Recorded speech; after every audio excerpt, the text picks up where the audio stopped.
우리가 살아가는 이 땅에는 부조리한 일들이 참으로 많습니다.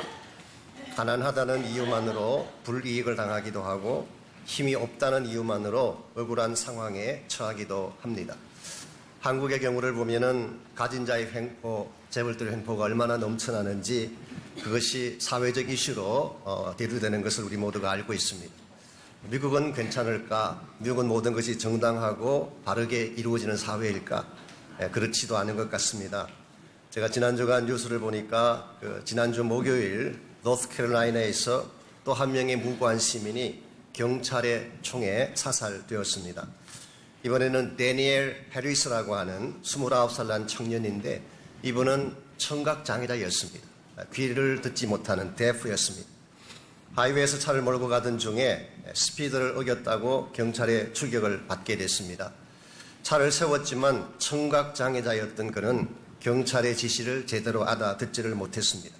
그래서 경찰의 고함 소리에 손짓으로 무엇인가를 표현하려고 하는 순간 경찰이 총을 꺼내서 쏘았고 그 자리에서 즉사하고 말았습니다.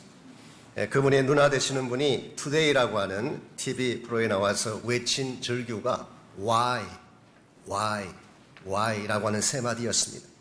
무기를 가지지 않은 그를 왜, 권총에 손도 대지 아니한 그를 왜, 착하고 무고한 그를 왜 총으로 쏴서 죽게 한 것인가. 참으로 안타깝고 억울한 일이 아닐 수가 없습니다. 그럼에도 불구하고 정작 총을 쏘았던 경찰은 행정휴직을 권고받는 것으로 끝났다고 합니다. 잠시 몇 달 동안 직장 떠났다가 돌아오면 되는 것입니다. 여러분 생각에 이것이 페어합니까? 정당합니까? 한 사람의 생명을 잃었는데도 불구하고 막상 그 일을 행한 사람은 몇 달 정도 휴직하고 돌아오게 하는 시스템.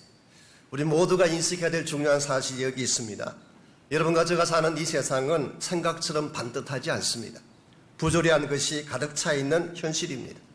법은 있지만 공의는 없습니다. 진실을 외치지만 결국은 가진 자가 승리하게 되는 것이 우리가 사는 이 땅의 현주소입니다. 그렇다면 이와 같은 부조리한 세상을 우리는 그리스도인으로서 어떻게 살아가야 할 것인가라는 질문이 있습니다. 세상이 부조리하니까 우리도 함께 부당하게 살면 될까요? 아니면 세상이 부조리하니까 부당한 세상을 탓하면서 자포자기하며 살아가야 할까요? 두 가지 다 바른 크리스찬 삶의 자세는 아닙니다. 비록 세상은 삐뚤어진 잣대로 흘러갈지라도 우리는 그것을 넘어서서 바른 잣대로 살아야 합니다. 왜냐하면 우리는 이 땅에 속한 자가 아니라 하나님 나라에 속한 백성들이기 때문에 그렇습니다. 세상이 악하다고 같이 악하게 살고 세상이 삐뚤다고 함께 삐뚤게 살아가게 되면 하나님 백성된 자의 삶의 특징을 우리는 발견할 수가 없는 것입니다. 그러므로 아무리 현실이 어둡고 삐뚤어져 있을지라도 여러분과 저는 하나님의 공의를 믿어야 합니다. 아무리 세상이 나를 속이고 현실이 나를 속일지라도 언젠가는 하나님께서 모든 것을 다스린다는 믿음으로 주를 향해 달려가야 합니다. 그래야만 우리 개인의 삶도 밝아질 수가 있고 우리 때문에 이 세상도 밝아지게 될 것입니다. 오늘 같이 봉독한 본문에 보시면 우리 모두가 잘 아는 그 유명한 빌라도의 재판이 기록되어 있습니다. 이 재판의 과정을 보게 되면 여러 차원에서의 부조리를 발견할 수가 있습니다. 먼저 28절 말씀 보시면 그들이 예수를 가야바에게서 관정으로 끌고 가니 새벽이라 그랬습니다. 여기 가야바에게서라고 하는 것은 가야바의 뜰을 지칭할 것입니다. 지난 시간에 잠깐 소개해드렸지만 이곳에서 공회가 모였습니다. 불법이긴 하지만 밤에 모인 공회이기 때문에 불법 공회이긴 하지만 그들은 거기서 공회를 모이고 유대인들의 법에 의해서 먼저 재판을 했습니다. 그리고 나서 새벽녘이 되었을 때에 이 예수님을 오늘 본문에 나오는 관정으로 끌고 갔습니다. 여기 관정이라고 하는 것은 로마 사람들이 살고 있는 저택을 말합니다. 라틴 말로 프레토리움이라는 이 단어는 원래 로마 총독이 사는 관저를 표현하는 단어였습니다. 왜 유대인들이 자기들 재판으로 끝내지 않고 로마 총독의 관저까지 주님을 끌고 갔을까요? 이유는 그들에게는 사형 집행권이 없기 때문에 예수님을 사형에 처하기 위해서 이런 일을 한 것입니다. 이 대목에서 우리 모두가 잘 아는 빌라도라는 인물이 등장을 합니다. 이 사람은 어떤 성격의 사람일까요? 기록된 문서를 봤더니 잔인하고 오만하고 쉽게 분노하는 성격을 가진 자라고 했습니다. 이 사람은 제5대 총독으로서 AD 26년부터 36년까지 유대 전역을 다스렸던 로마 총독이었습니다. 그래서 예수님의 공생의 3년 기간이 이 사람이 다스린 그 기간에 주어지게 된 것입니다. 보편적인 역사가들의 평가는 무능력했다고 하는 것이 일반적인 평가입니다. 유대 역사가였던 조세푸스에 의하면은 이 빌라도가 처음 유대로 들어가서 유대 사람들을 진압하는 과정에서 한 2번에 걸친 실수를 했다는 기록이 나옵니다. 첫 번째가 처음 부임했을 때 예루살렘을 장악하기 위해 군대를 끌고 갔는데 5일 동안 밤낮으로 저항하는 유대인들에게 밀려서 결국은 가이사라로 내려가게 됩니다. 이것은 로마 사람 입장에서는 창피한 사건입니다. 두 번째 케이스는 그리심 산에 모세가 성물을 감춰 놓았다는 루머가 돌고 있었습니다. 그리심 산은 사마리아인들이 성전을 세웠던 산이지 않습니까? 그래서 이와 같은 루머를 들은 많은 사마리아 사람들이 그리심 산으로 몰려오게 됩니다. 이것을 빌라도는 반란을 일으킨 것으로 착각을 하고 무차별로 학살을 했습니다. 아마도 첫 번째 진압에 실패한 것을 염두에 두고 과잉으로 반응한 것이 아닌가 생각이 됩니다. 이 두 가지 사건 다 로마 황제에게는 기쁜 사건이 아니었습니다. 대단히 불쾌하게 느낀 것입니다. 그러므로 이 빌라도가 또 한 번만 진압하는 과정에서 잘못을 범하게 된다면 그의 위치 자체가 날아갈 수 있는 이런 형편이었습니다. 그래서 예수님을 재판하는 과정에서 우리가 이미 다 알고 있는 것처럼 우유부단하고 공의롭지 못했던 근본 이유가 소요가 일어날 것을 두려웠기 때문입니다. 또다시 한번 밀란이 일어난다면, 그래서 그것을 잘못 다루게 된다면 내 운명이 어떻게 될 것인가. 그래서 그는 소신껏 그 모든 일을 처리하지를 못했습니다. 그래서 예수님이 죄가 없다는 사실을 뻔히 알면서도 유대인들의 여론에 밀려서 죄 없는 예수님을 처형하게 하고 오히려 죄 많았던 강도 바라바를 놓아주는 부당한 조치를 취하게 됩니다. 쉽게 표현하면 권력 때문에, 여론 때문에 무고한 자를 죽이고 처형하는 정치적 부조리라고 할 수가 있습니다. 이와 같이 한 결과 빌라도가 승승장구했을까요? 그렇지 않습니다. 그는 결국 로마로 소환을 당하게 되고 가던 도중에 불란스 비엔나 지역에서 자결함으로 세상을 마치고 말았습니다. 하나님의 아들이신 예수님을 인간 심판대에 세웠다는 것 자체도 부주의한 일이지만 삐뚤어진 잣대로 그를 처형하게 한 것은 지울 수 없는 역사적 오류가 된 것입니다. 뿐만 아니라 28절 하반부를 계속 보시게 되면 영적 부조리를 발견하게 됩니다. 예수님을 끌고 왔던 유대인이 어떤 일을 했는가? 그들은 더럽힘을 받지 아니하고 유월절 잔치를 먹고자 하여 관정에 들어가지 아니하더라. 이 말씀 보게 되면 유월절 잔치를 먹기 위해서 관정에 들어가지 않았다는 표현이 나오죠. 지난번에 잠깐 소개를 해드렸습니다. 설명을 해드렸지만 다시 한 번 더 설명하자면 공관복음서에 기록된 유월절 만찬과 요한복음에 기록된 유월절 만찬이 조금 차이가 있습니다. 공관복음서에는 목요일 저녁에 예수님께서 제자들과 함께 나누신 만찬이 유월절 만찬이었습니다. 유월절 만찬은 목요일 저녁에 지킨 것입니다. 그런데 요한복음에서는 금요일 오후에 또 다른 유월절이 있다고 하니까 조금 차이가 나는 것 같죠. 그러나 실제로는 이것은 차이가 나는 것이 아닙니다. 어느 관점에서 기록했느냐는 것이 다를 뿐입니다. 본관복음서에 기록된 유월절 케이스는 일반 사람들이 지키는 유월절. 그때 예수님께서 제자들과 함께 식탁을 나누신 것입니다. 그런데 이와 같은 일반 사람들이 지키는 유월절 말고 금요일, 오늘 본문에 나오는 것은 금요일인데 금요일 오후 시간에 정식으로 제사장들이 성전 앞에서 양을 잡아서 하나님 앞에 올려드리는 오피셜한 유월절 잔치가 있습니다. 그래서 오늘 본문에 언급된 것은 그것을 말한 것입니다. 즉 사도 요한은 똑같은 유월절을 조명하지만 예수님이 참된 유월절의 어린 양으로 오신 사실을 부각하기 위해서 성전에서 제사장들이 오피셜하게 양을 잡는 그 시각과 예수님이 갈보리 언덕에 처형당하는 시간을 일치시킨 것입니다. 그렇게 함으로써 하나님의 어린 양으로 오신 예수님을 우리 모두에게 소개하기를 원했던 것입니다. Anyway, 오늘 본문에 나오는 유대인들은 이와 같은 유월절 잔치에 들어가기 위해서 자기 몸을 더럽히지 않으려고 이방인의 관저로 들어가지 않은 것입니다. 여러분 아시겠지만 유대인들은 이방인의 집을 방문하는 것을 몸을 더럽힌다고 생각을 합니다. 그래서 비록 독이 있는 관저이지만 거기에 들어가는 것은 자기 몸을 더럽히고 결과적으로 유월절에 참여하지 못하기 때문에 이것을 하지 않았다는 뜻입니다. 그런데 여러분 이 사실이 아이러니하지 않습니까?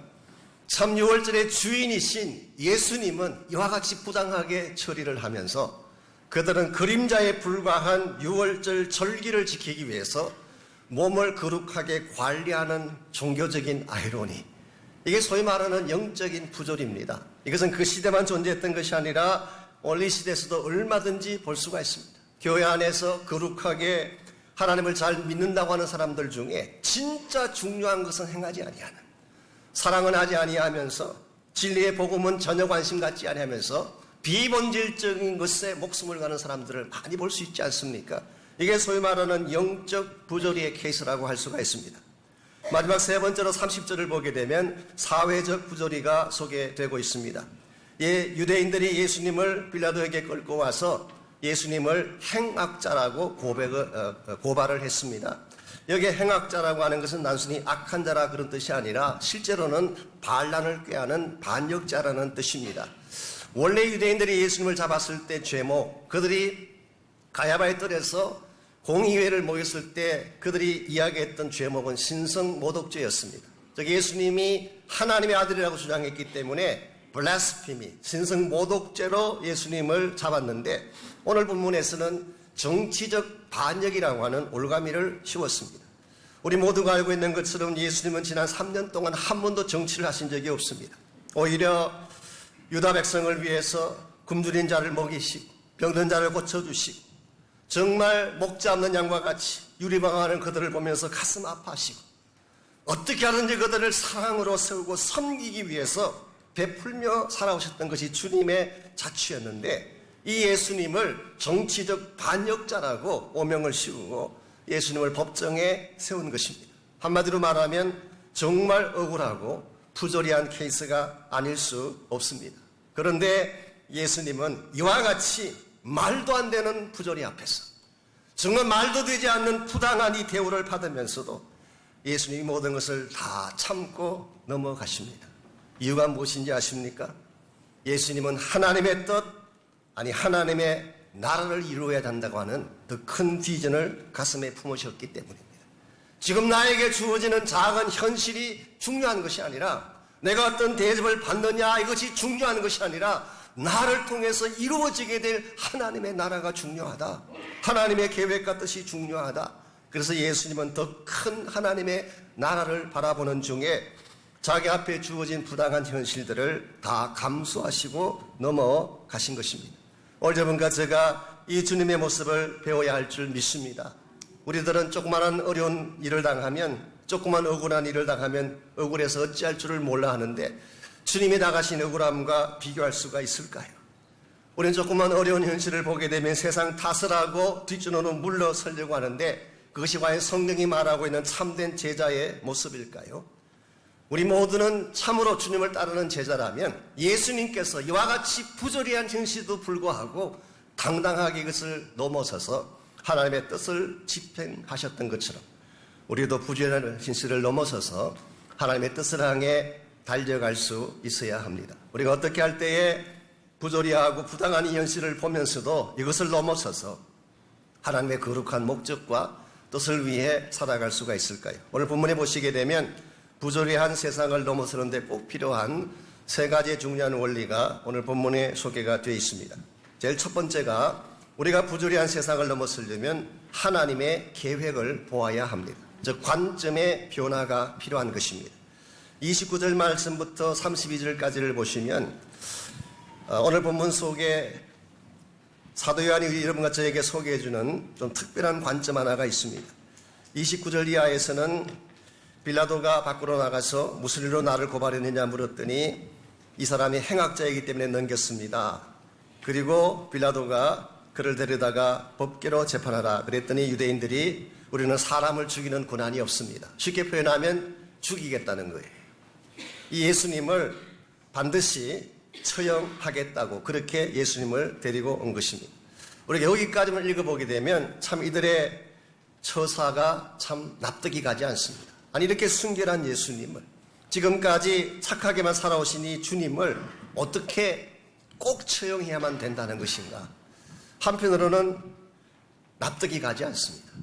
그러나 인간적인 관점에서 본다면 분명히 이들의 재판 과정이나 주님을 체포한 모든 것이 불의하고 잘못된 사건인 것은 분명한데 32절을 보시면 오늘 본문은 또 다른 차원의 관점을 우리에게 소개를 합니다. 32절, 이는 예수께서 자기가 어떠한 죽음으로 죽일 것을 가리켜 하신 말씀을 응하게 하려 하십니다.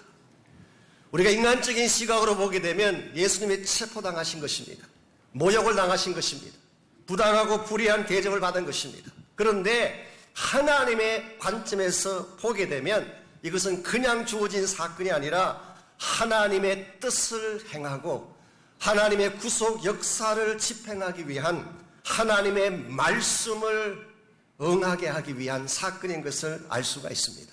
오늘 여러분과 제가 부당하고 부절한 이 세상을 넘어서려면 이와 같은 영적 시각을 가져야 됩니다. 현재 주어진 사건만 보는 것이 아니라 이 사건 뒤에 일하고 계시는 하나님을 보아야 한다는 뜻입니다. 아무리 사건이 얽혀지고 복잡하고 힘들어 보여도 이 모든 것 위에서 일하시며 이 모든 것을 반드시 합력하여 선으로 만드실 하나님의 계획과 손길을 볼 수 있을 때 아무리 현실이 우리를 고통 가운데 몰아넣어도 우린 그걸 넘어설 수가 있는 것입니다. 그 좋은 예가 창세기에 나오는 요셉의 케이스입니다. 여러 차례 소개해드렸습니다만 요셉의 인생을 정리해보면요, 그의 삶을 주도했던 두 가지 손길을 발견할 수가 있습니다. 하나는 인간적인 손길이죠. 사람들에 의해서 이루어진 일들입니다. 첫 번째가 형들에게 팔려간 것. 이것은 냉혹한 인간의 손길이 아닐 수가 없습니다. 아무리 시기가 나고 미워해도 그렇지 나이 17밖에 되지 않은 어린 동생을 노예로 팔아넘긴다는 것이 어떻게 가능하겠습니까? 그런데도 냉혹하게 인간적인 손길로 요셉을 팔아넘겼어요. 보디발의 집에 갔습니다. 열심히 일을 했습니다. 그랬더니 성폭행자로 몰려서 감옥에 가게 됩니다. 부당한 처사가 아닐 수가 없습니다. 감옥에 가서도 열심히 그는 하나님을 섬기고 일을 했죠. 그랬더니 꿈을 해몽해주는 과정에서 술 맡은 관원에게 그 모든 꿈을 잘 해몽을 해주고 부탁을 했습니다. 당신이 나가서 잘 풀리게 되면 나를 기억하고 나를 좀 끄집어내 주십시오. 그랬는데 철떡같이 약속을 했던 그 술 맡은 관원이 나가더니 소식이 없습니다. 성경 표현에 의하면은 그 술 맡은 관원이 요셉을 잊었더라. 요셉은 he was forgotten. 잊혀진 인물이 된 것입니다. 분명히 좋은 일을 해주었는데 기대를 했는데 결국은 인간의 손길은 뭐냐고 하면 기대를 저버리고 배은망덕한 결과만 돌아온 것입니다. 만일 요셉이 이와 같이 인간의 손에 의해서 진행되어진 이 사건들만 보았다면 요셉의 마음이 어떻게 됐을까요? 아마 분함과 증오심과 복수심으로 스스로 무너졌을 가능성이 많습니다. 우리 한국식으로 표현하자면 화병으로 돌아가셨을 거예요. 얼마나 억울하고 답답하겠어요. 그러나 요셉은 이와 같이 부당하게 행하여지는 인간의 손길 가운데서 일하고 계시는 하나님의 손길을 봅니다. 비록 지금은 이와 같이 부당한 대접을 받지만 언젠가 하나님께서 이 모든 것들을 다 합력하고 종합해서 나에게 반드시 최상의 열매를 주실 것이다. 이 믿음이 요셉에게 있었기 때문에 그는 주어진 고통의 순간순간마다 믿음으로 잘 감당을 했고 실제로 하나님께서 때가 되었을 때 요셉을 불러내어 애굽의 총리가 되게 하고 한 걸음 더 나아가 자기 가족과 근동지역 전체를 살려내는 구원자의 역할을 하게 했습니다. 창세기 50장 20절에 보게 되면 요셉의 일평생을 요약하는 한 구절이 나옵니다. 당신들은 나를 헤아려 했으나 하나님은 그것을 선으로 바꾸사 오늘과 같이 많은 백성의 생명을 구원하게 하시려 하였나이다. 이것을 바로 알고 이런 관점에서 살아야지 여러분이 승리할 수가 있습니다. 주어진 사건만 보면 안 됩니다. 현실만 보면 안 됩니다. 긴 안목을 가지셔야 돼요. 하나님께서 이 모든 것을 통해서 무엇을 하기를 원하시는가? 지금 내가 답답하고 힘들지만 언젠가 때가 되면 하나님께서 이 모든 것을 다 보상해 주시고 채워주시고 나에게 진정한 복을 주신다는 믿음을 갖고 살아갈 때에 현실에 속지 아니하고 현실을 넘어서서 승리자로 살게 되는 것입니다. 톨스토이가 썼던 단편 중에 하나님은 진실을 아신다 그러나 때를 기다리신다는 제목의 책이 있습니다. 영어로 God says the truth but wait라고 하는 그런 제목입니다. 어떤 착한 상인이 있었는데 여행을 하다가 여인 속에서 하룻밤을 머물게 됐습니다. 그런데 그날 밤 그곳에서 살인 사건이 일어났어요. 아침에 경찰에 와서 조사를 하던 중에 이 상인을 살인 혐의로 체포를 했습니다. 왜냐하면 그의 주머니에서 피가 묻은 칼이 나왔기 때문입니다. 결국 이 사람은 종신형 선고를 받고 시베리아로 끌려가서 평생 감옥 생활을 살게 됐습니다. 얼마나 우울하고 답답한 케이스입니까? 그러나 그는 그 감옥 안에서 최선을 다해서 모범수로 그렇게 생활을 하게 되고 그러던 어느 날 백발이 다 된 어느 날인데 같은 감옥에 있던 죄수 한 명이 탈옥을 시도하다가 붙잡혀 들어오게 됐습니다. 그런데 이 상인이 어떻게 정언하느냐에 따라서 이 사람이 살 수도 있고 죽일 수도 있는 그런 케이스였는데 이 상인은 좋은 쪽으로 정언을 해주게 되고 그 탈옥수가 처형을 당하지 않게 됐습니다. 그때 이 탈옥수가 감격의 눈물을 흘리면서 지금까지 누구에게도 털어놓지 않았던 자신만의 비밀 하나를 털어놓습니다. 다음과 같은 내용입니다. 지금부터 26년 전에 어느 여인 속에서 내가 사람을 죽였는데 내가 사람을 죽인 그 칼을 옆방에서 잠자고 있는 사람의 주머니에 넣고 나왔습니다. 아마도 그 사람은 나 때문에 살인자 누명을 쓰고 지금 어디에서 살아있는지 모르지만 고통 가운데 있을 것입니다. 자, 이 마음이 참 가책이 된다고 울기 시작을 한 것입니다. 이 말을 들은 그 주인공 상인이 뱉어낸 유명한 말이 God says the truth, but wait. 하나님은 진실을 보고 계신다. 그러나 하나님의 때까지 기다린다는 말씀을 하신 것입니다. 오늘 여러분이 어려운 일을 당할 때 하나님이 모르고 계실까요? 내가 당하는 고통을 하나님이 외면하고 모른 척 하실까요? 아닙니다. 하나님 다 보고 계세요. 하나님 다 알고 계십니다. 그리고 반드시 하나님의 때가 되면 여러분이 당한 모든 것들을 다 갚아주시고 하나님의 다스림 가운데서 여러분 모두를 승리하게 하실 줄 믿습니다. 이 사실을 신뢰하고 무슨 일 당하든지 하나님의 계획을 보고 하나님의 뜻을 바라보고 지금 당장 주어진 일에 연연하지 아니하고 하나님 목적 위에 바르게 살아가시기를 바랍니다. 그때 여러분이 하나님의 기뻐하시는 열매를 맺게 되고 이 땅 가운데 아름다운 축복의 영향을 남기게 되는 것입니다. 이런 면에서 우리 모두가 부조리한 세상을 살고 있지만 하나님의 큰 계획을 보게 되면 이 부조리를 넘어설 수가 있습니다. 두 번째로 영적 소속감을 분명히 해야 됩니다. 우리가 부조리한 세상을 넘어서려면 내가 어디에 속한 사람인가 이것을 분명히 해야지 그것을 넘어설 수가 있습니다. 33절에 보면 빌라도가 신문을 합니다. 내가 유대인의 왕이냐? 아마도 이 신문은 약간은 비꼬는 듯한 그런 표현의 신문입니다. 내가 진짜 왕이라면 너의 군사나 부하들이 와서 너를 구출하든지 도와야 되지 않겠느냐 이런 뉘앙스로 신문을 한 것입니다. 그때 36절에서 예수님께서 하신 답변이 다음과 같습니다. 예수께서 대답하시되 내 나라는 이 세상에 속한 것이 아니니라. 만일 내 나라가 이 세상에 속한 것이었더라면 내 종들이 싸워 즉 나의 부하들이 와서 싸워서 나로 유대인들에게 넘겨지지 않게 하였으리라. 이제 내 나라는 여기에 속한 것이 아니니라. 나의 나라는 이 세상에 속하지 아니했다. 영어 번역 보시면 My kingdom is not of this world. 이 세상에 속한 것이 아니라. 만일 예수님이 이 세상 나라에 속한 분이라면 당연히 세상적인 방법을 동원해야 됩니다. 그가 위기 가운데 있을 때 군대를 동원하고 전쟁을 벌이고 세상적인 잣대에 따라서 승리를 쟁취해야 됩니다. 그런데 주님 그렇게 안 하셨어. 이유가 뭐라고 했습니까? 나의 킹덤은 이 세상이 아니기 때문에. 그러므로 예수님은 이 세상적인 논리나 이 세상적인 잣대나 이 세상적인 방법으로 일을 처리하신 것이 아니라 하나님의 잣대로 이 모든 것을 처리하신 것입니다. 오늘 여러분과 제가 이 사실을 배워야 합니다. 우리 모두는 예수 그리스도 안에서 천국 백성이 된 줄 믿습니다. 여러분과 제가 진실로 하나님 나라의 백성이 되었다면 하나님 나라의 논리를 따라 살아야지. 하나님 나라의 잣대를 따라 판단하고 행동을 해야지. 하나님 나라에 속했다고 말을 하면서도 세상적인 잣대로 살아가게 된다면 결코 하나님 앞에 영광이 될 수가 없습니다. 예수님은 공생애 가운데에 이 땅의 잣대로 살지 않으셨어요. 하나님의 잣대로 살았기 때문에 더 높은 차원의 의를 이루는 게 가능했습니다.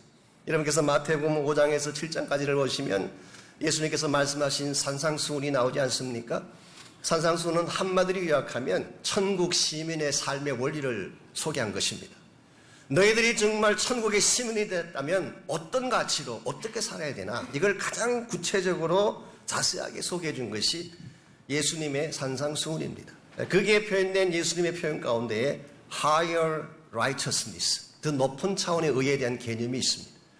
그 당시 유대인들은 율법을 따라 지키는 삶이 어렵다고 생각했습니다. 율법에 의해 주어지는 righteousness, 그것이 그들이 추구하는 삶의 기준이었는데 예수님은 그걸로 안 된다. 더 높은 차원의 의가 필요하다. 그 높은 차원의 의가 뭔지 아십니까? 그게 바로 사랑이에요. 용서인 것입니다. 그래서 요한복음 8장에 보면 현장에서 간음하다 잡혀온 여인을 다루는 과정에서 이 여인을 데려온 유대인들은 율법의 잣대를 가지고 돌을 들어 치려고 했습니다. 근데 더 정확하게 표현을 하면 율법의 잣대도 제대로 들이댄 건 아니에요. 원래 구약 성경 신명기 보게 되면 간음하다 잡히는 경우는 남자와 여자를 다 데려와서 죽이게 되어 있습니다. 둘 다 돌로 치게 되어 있어요. 근데 요한복음 8장에 남자는 나오지 않고 여자만 나와요. 간음을 혼자 할 수 있나요? 함께 뜬 파트너를 어디로 보내고 여자만 끌고 온 것. 이것 자체가 이미 그들 스스로가 율법이 말하고 있는 기준을 벗어난 것입니다. 이와 같이 자신들도 지키지 못할 율법의 조항을 가지고 누군가를 돌로 치려고 했을 때에 예수님이 그들에게 던졌던 정말 폐부를 찌르는 질문이 있지 않습니까? 너희 가운데 죄 없는 사람이 먼저 돌을 들어 치라. 한 명도 돌을 들어 치지 못합니다. 그때 주님께서 나도 너를 정죄하지 아니하노니 가서 다시는 죄를 짓지 말아라. 율법의 조항을 가지고 찾아온 그들에게 용서와 사랑으로 의를 보여주신 것입니다. 여러분, 이것이 주님께서 가르치는 삶의 원리예요. 솔직히 여러분이나 저나 이 세상에 너무 오랫동안 살다 보니까 우리가 예수 믿은 후에 천국 백성이 되었음에도 불구하고 세상적 논리에 너무 깊숙이 젖어 있습니다. 거의 뼈에 사무칠 정도로 몸 깊숙이까지 세상적인 논리가 꽉 차 있어서 이거 벗어나는 게 솔직히 쉽지가 않아요. 그래서 문제만 생기면 돈으로 해결하려고 하고 변호사 부르고 사람들 동원해서 어떻게 나의 방식대로 하려고 하고, 이것이 우리 안에 배있기 때문에 그런 것입니다. 제가 몇 주 전에 척 스윈들 목사님 설교를 들으니까 그분이 미국 신문에 그려진 카툰 한 개를 소개를 하면서 이런 설명을 했습니다. 그 카툰의 그림이 아버지가 2살짜리 아들을 거꾸로 잡고 매질하고 있는 장면이에요. 뭘 잘못했는지 모르지만 하여튼 아들을 거꾸로 잡고 발을 잡고 치려고 하는 장면인데 그 밑에 아이가 외치는 말이 적혀 있었어요. Please call my attorney. 변호사 불러달라고. 2살짜리 아들이 아빠가 때린다고 변호사를 부르는 이런 시대가 됐어요. 우리의 심령 가운데에 세상적인 논리가 너무너무 깊이 들어와 있어요. 그러다 보니까 우리 모두는 하나님 나라 백성이라고 말은 하지만 실제 사는 것을 보면 세상 논리로 살아갑니다. 예수님께서는 second mile을 이야기하셨어요. 누가 오리를 가자고 하면 심리까지 가져오라. 누가 그릇을 달라고 하면 속옷까지 내어줘라. 요구하는 것보다 더 주라는 것입니다. 여러분들께서도 신앙생활 하시면서 이 second mile 프린시플을 꼭 적용하시기를 바랍니다. 요구하는 것만 하는 게 아니라 더 넘어가는 거예요. 어떤 분이 라이드 달라 그러면은 라이드 주시고 나서 아침까지 사주시는 거. 이게 second mile 프린시플이에요. 해달라는 것 이상으로 넘어가는, 이것이 사실은 주어진 현실을 넘어가는 비결이기도 합니다.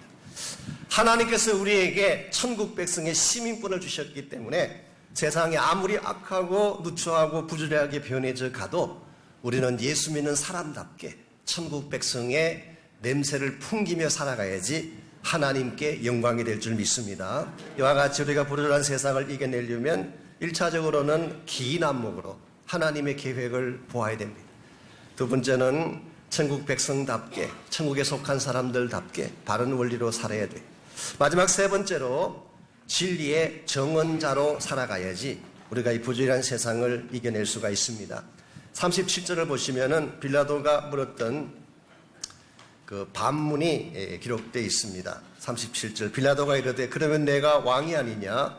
예수께서 대답하시되 내 말과 같이 내가 왕이니라. 빌라도는 세상 왕이냐고 물었는데 예수님은 하나님 나라의 왕이라는 대답을 하십니다. 그러고 나서 내가 이를 위하여 태어났으며 이를 위하여 세상에 왔나니 곧 진리에 대하여 정언하려 함이로다.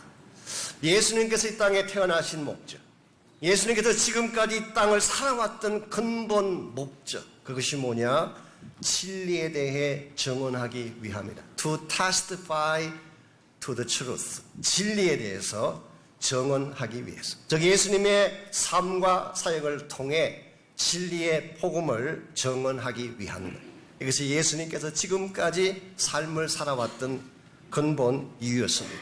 그러면서 말씀하시기를 무릇 진리에 속한 자는 내 음성을 듣느니라. 이 진리를 듣는 자들은 나를 따른다는 말씀을 하셨어요. 그때 38절에서 빌라도가 되물었던 유명한 질문, 역사적인 질문이 있습니다. What is truth? 진리가 과연 무엇이냐? 여러분 이 질문 뒤에 무엇이 깔려있는지 아십니까? 빌라도가 진짜 진리를 알고 싶은 마음으로 이 질문을 던졌을까요? 저는 그렇게 생각하지 않습니다. 일종의 조롱의 말입니다. 지금까지 당신이 진리 그러는데 도대체 진리가 뭐냐? 진리가 밥 먹여주냐? 당신이 진리 때문에 지금까지 모든 것을 다 포기하고 달려오셨는데 지금 내 앞에 선 꼴이 뭐냐? 아무도 너를 따르는 자가 없지 않느냐? 너의 말을 듣고 3년 동안 진리를 가르쳤다면 너의 말을 듣고 지금 이 순간에 누군가는 너와 같이 있어야 되는데 아무도 너의 곁에 있지 아니하냐? What is truth? D.L. 무디 선생은 이 대목에서 이 질문이 예수님의 마음을 가장 아프게 했을 것이라고 말씀하셨어요. 3년 동안 가르쳤는데 이 진리의 복음을 위해서 3년 동안 모든 걸 다 쏟아 부었는데 막상 주님이 십자가 처형당하기 위해서는 그 자리에 아무도 함께하지 않았어요. 최소한 베드로는 와 있어야 되는 것 아닙니까? 아무리 그가 3번씩이나 부인하고 두려웠지만 그래도 와 있어야 되는 거 아닌가요? 베드로 없었어요. 오케이, 베드로는 그렇다 치고 최소한 나사로는 와 있어야 되는 것 아닙니까? 죽었다가 살아난 사람이에요. 무덤 속에 들어갔다가 예수님 때에 부활해 나온 장본인이 나사로입니다. 나사로가 제대로 된 사람이라면 바로 이 자리에 나타나서 내가 산 증거입니다. I am the living proof. 내가 무덤 가운데 있을 때 이분이 나를 살려서 여기까지 나오게 했습니다. 이분이 바로 메시아입니다라고 증언해야 되는데 Nobody stands beside him. 어느 누구도 아무도 그의 곁에 서 있는 자가 없었습니다. 그러나 여러분 여기서 기억해야 될 중요한 사실 하나 있습니다. 혼자라도 진리는 진리입니다. 예수님이 십자가에 처형당하시고 모든 여자가 다 배반하고 그를 떠나가도 아니 온 세상이 공동결의를 해서 예수를 부인하고 부정해도 진리는 진리인 줄 믿습니다. 우리가 이 사실을 알아야 됩니다. 이 사실을 알아야지 진리를 향해 바르게 달려갈 수가 있는 것입니다. 세상 여러분과 저를 위해서도 가끔 묻는 질문이 있죠. 교회 나간다고 밥이 생기냐? 예수 믿는다고 밥이 생기냐? What is truth? 당신이 말하는 진리가 도대체 뭐냐? 진리가 밥 먹여주냐? 믿음이 밥 먹여주냐? 교회 나가면서도 더 가난한 사람 많고 교회 나가는 사람 중에 아픈 사람도 많고 맞습니다. 교회 나가고 예수 믿어도 가난할 수 있습니다. 교회 나가는 사람 중에도 사업 망할 수 있고 가난해질 수 있어요. 그러나 한 가지 더 중요한 사실이 있습니다. 환경적으로 내가 아무리 핍절해지고 병약해지고 가난해져도 우리 안에 진리의 복음이 살아있다면 우리 안에 진리의 빛이 살아있다면 세상 것 다 잃어버려도 우리 모두는 행복자인 줄 믿습니다. 왜냐하면 우리의 진정한 관심사는 이 땅이 아니기 때문에 이 세상의 영광이 아름다워 보이지만 언젠가는 다 사라지고 말 영광이기 때문에 우리는 거기에 우리의 인생을 걸기를 원치 않습니다.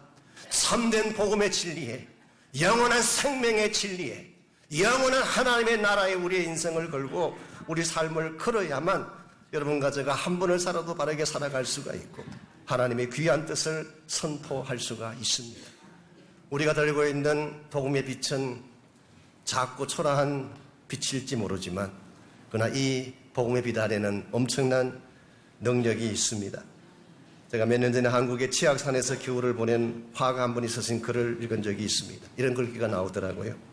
아무리 추운 겨울밤이라도 촛불 한 개만 켜두면 방 안에 물이 얼지 않는다. 이런 표현이 있었어요. 아무리 동지섣달 추운 밤이라도 촛불 한 개만 켜두면 그 방 안에 얼음이 얼지 않는데요. 약하기 그지없지만 촛불에는 생명의 능력이 있기 때문에 저는 이것이 복음의 파워라고 생각합니다. 초대교회 성도님들 초라한 촛불에 불과했습니다. 불면 꺼질 것 같은.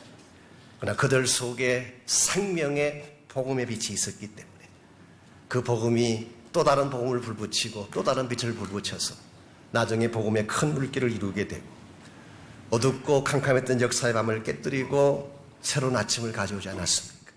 오늘 여러분과 저의 삶에도 이와 같은 사명이 기다리고 있습니다.